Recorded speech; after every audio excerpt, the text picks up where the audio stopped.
Night time we will continue here. രാത്രി ഇവിടെ ഇപ്പോൾ വീണ്ടും കൊള്ളയടിയാൻ ചാൻസ് ഉണ്ട്, അല്ലെങ്കിൽ വീണ്ടും ഒരു എറോഷൻ ചാൻസ് ഉണ്ട്, ലാൻഡ് സ്ലൈഡിങ് ചാൻസ് ഉണ്ട്. അതുകൊണ്ട് നമ്മൾ റിസ്ക് എടുക്കുന്നില്ല.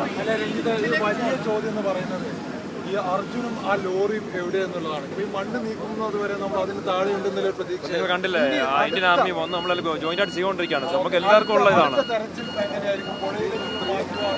ഇല്ല, പുഴയിൽ ഓൾറെഡി സെർച്ച് ചെയ്തുകൊണ്ടിരിക്കുകയല്ലോ. ഇന്നും ഞാൻ പോയി, ഒരു വെറ്റർ പാട്ടുണ്ടെന്ന് പറഞ്ഞിട്ട് ഇന്ന് പോയി NDRF ഓഫീസിലായിട്ട് പോയി, NDRFന്റെ വാട്ടർ യൂണിറ്റായിട്ട് പോയി. അവിടെ ഞാൻ പോയി നോക്കി. അവർ വുഡ് പാർട്ടാണത്.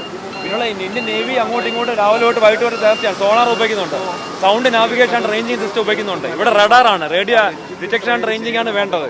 റഡാർ കൂടി റഡാർ ആർമി. നിങ്ങൾ സാറ് കേട്ടല്ലോ, സാറാണ് എന്റെ CEO, സാറാണ് കമാൻഡിംഗ് ഓഫീസർ വന്നിരിക്കുന്നത്. സാർ നമ്മൾ ഒരുമിച്ച് ഡിസ്കസ് ചെയ്യുന്നത്. റവന്യൂ മന്ത്രി പറഞ്ഞ സംശയം എന്ന് പറഞ്ഞാൽ വലിയ തോതിൽ മണ്ണ് പുഴയിലേക്ക് പതിച്ചിട്ടുണ്ട്. വലിയ ബോധ്യം നിങ്ങൾ കാണാം, അത് പതിച്ചിട്ടുണ്ട്.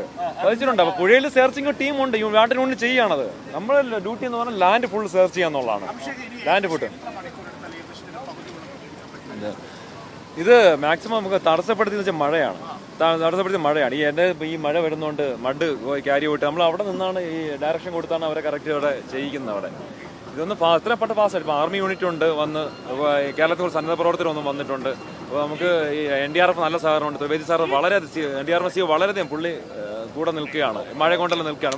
കാണുന്നുണ്ടല്ലോ, നമ്മൾ കഴിക്കാൻ നിൽക്കുകയാണ് മാക്സിമം. ഓക്കെ.